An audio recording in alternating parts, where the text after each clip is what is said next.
Ciao ragazzi, bentornati su Wikos, io sono John Mira e oggi continuiamo con la rubrica Guilty Pleasure. In questa puntata parliamo della Mummia, quella del 2017, non il bellissimo film del 1999, ma quello mezzo zoppo che doveva far partire il cosiddetto Dark Universe, ovvero un universo condiviso con i mostri Universal più famosi, la Mummia, Frankenstein, l'Uomo Lupo, eccetera eccetera. Icone da rispolverare, ed era giusto, ma sono partiti in un modo...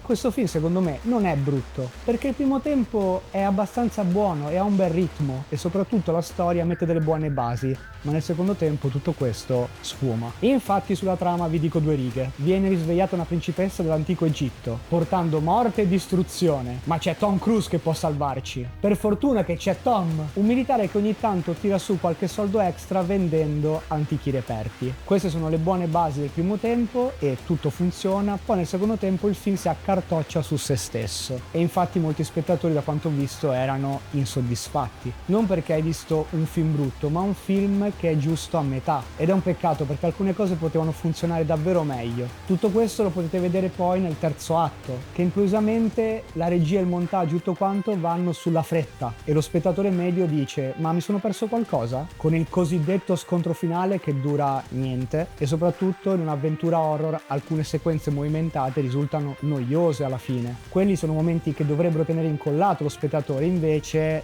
no. Come detto, è un peccato. Ora non so bene che problemi ci siano stati in produzione, sul finale, terzo atto, eccetera eccetera, però anche la regia di Alex Kurtzman forse è un po' troppo scolastica. Era la prima prova da regista di Kurtzman, perché io lo reputo un gran bravo sceneggiatore. Esce dalla fucina di J.J. Abrams, ha lavorato a Mission Impossible 3, il primo Transformers, ha rispolverato bene la saga di Star Trek, però qui gli è andata male. E in questo film la sceneggiatura è addirittura scritta da David Koepp, uno che ha collaborato molto con Steven Spielberg. Parlando un attimo del cast, c'è una chimica quasi inesistente fra Tom Cruise e Annabelle Wallis. All'epoca lei era stralanciata, tipo 5 prodotti in 2 anni, ma la coppia non funziona davanti alla telecamera. E in questa produzione c'è anche Christopher McQuarrie, il regista e sceneggiatore degli ultimi Mission Impossible. Infatti il film aveva un budget altissimo, Tom quindi scene spettacolari, l'inizio di una saga a tante basi e poi niente. C'è anche un divertito Russell Crowe nel ruolo di Dr. Jekyll e Mr. Hyde ovviamente, ed è anche il narratore dell'opera. E non dimentichiamoci di Sophie Butella. Lei è abbastanza carismatica nel ruolo. E per ultimo posso citare Jake Johnson, spalla comica del film, dove ci sono anche degli omaggi a un lupo mannaro americano a Londra. Come avete visto c'è tanta carne al fuoco. Era un film d'avventura con un mostro leggendario nel cinema e soprattutto nei primi 30 minuti vedrete che c'è anche quell'impostazione un po' alla Uncharted, la famosissima saga di videogiochi Sony, mischiato a un horror per ragazzi, e tutto questo mi piace molto. Come accennato, tutti i problemi nel secondo tempo creano caos nello spettatore e così crolla il film e poi è crollata l'operazione della saga. Quindi è un film divertente che intrattiene, ma quando lo vedrete non sentirete quella completezza che poteva darvi. Io l'ho visto più di una volta e mi ci sono sempre divertito. La seconda visione più della prima l'ho preferita, proprio perché le aspettative mi stavano uccidendo alla fine della prima proiezione. E sì, questo è il peggior film di Tom Cruise degli ultimi 20 anni e fidatevi che a me dispiace dire queste cose. Quando vedi un film così, ma ti lascia l'amaro in bocca. Ragazzi, se vi è piaciuto il video ricordate di condividere, mettere mi piace, seguite Wikos su tutti i social, Instagram, Facebook,